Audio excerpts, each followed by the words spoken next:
JD is finally getting justice when it comes to Fantastic Beasts 3, with the film not only massively underperforming so far, but with critics' reviews coming in and telling you in no uncertain terms that this movie, it is indeed a flop. Now, added to that is the fact that no one is talking about the crimes of Grindelwald actor anymore. Oh no, now they're talking about the real-life crimes of Ezra Miller. And when you combine all of that together, you end up with a disaster of such epic proportions that, well, combining this with other issues, it's going to see everyone that decided that they were going to release JD, the ones that made excuses for it and on, all of them, they're going to go right out the door. All of that, it hasn't even taken into account the domestic box office bomb that this is going to be.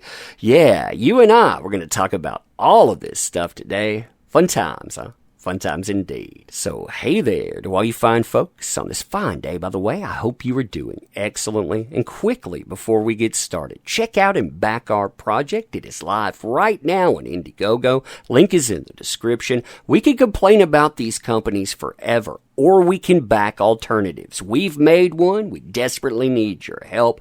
Thank you. Wow, what a difference a couple of years have made, right? I mean, if you go back to where everyone found out about this industry nonsense to the Instagram page for JD, the first thing you'll notice is that he continues to thrive while everything that he was attached to, it starts to dwindle and it starts to fail. I mean, look at those numbers here. 12 million followers and counting.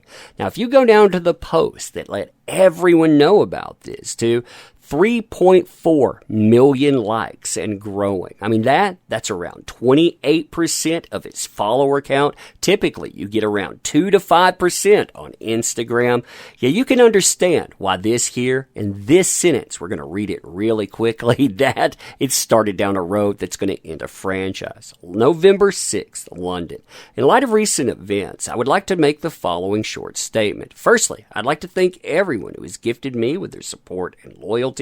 I've been humbled and moved by your many messages of love and concern, particularly over the last few days. Secondly, I wish to let you know that I've been asked to resign by Warner Brothers for my role as Grindelwald in Fantastic Beasts, and I've respected and agreed to that request. Now, Shill Media from Go has told you none of that matters, and Warner, well, they've made it clear what they think about their customers. You still, in fact, have Shill Media working with Warner, putting out things like this, quote, nearly every critic agrees that Mads Mikkelsen is a vast improvement over JD as the villainous Grindelwald in the new Fantastic Beasts movie. Omitting, of course, their ties to a certain Aquaman starlet. I mean, you can see here who they follow online. I mean, that should tell you a lot about their opinion. And also, this pesky little thing that we call reviews. If you were to go in and just check out critic reviews alone, well, these critic reviews, they are much, much worse than you would think.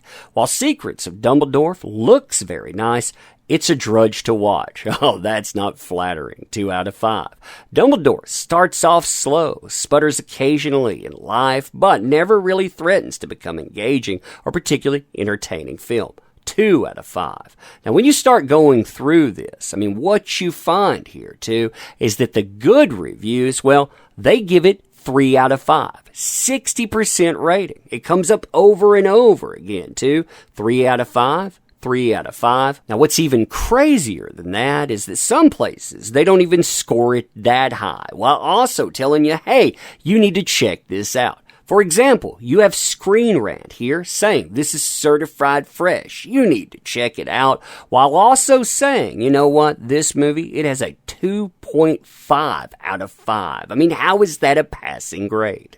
Now, what's even more telling is when you do a Google search on Fantastic Beasts. Now, you come up with items like this. Now, for a while, you couldn't find the negative reviews. You would have to filter for them. But with places like The Guardian now getting in, lambasting it, telling you Fantastic Beasts and where to cancel them, how the wizarding world lost its magic, yeah, you can no longer hide the fact that this movie, even in shill media terms, it is failed and then some. Now, what's especially bad for Warner and this franchise and vindication for JD is when you start looking into the earnings. I mean, here you have discussions about international box office previews, how much money that's going to bring in, with Fantastic Beasts: The Secrets of Dumbledore eyeing $50 million plus in its early offshore reveal. Now, you have people connected to this project or people associated with Warner that are trying to spin this as a good thing. I mean, after all, money is money.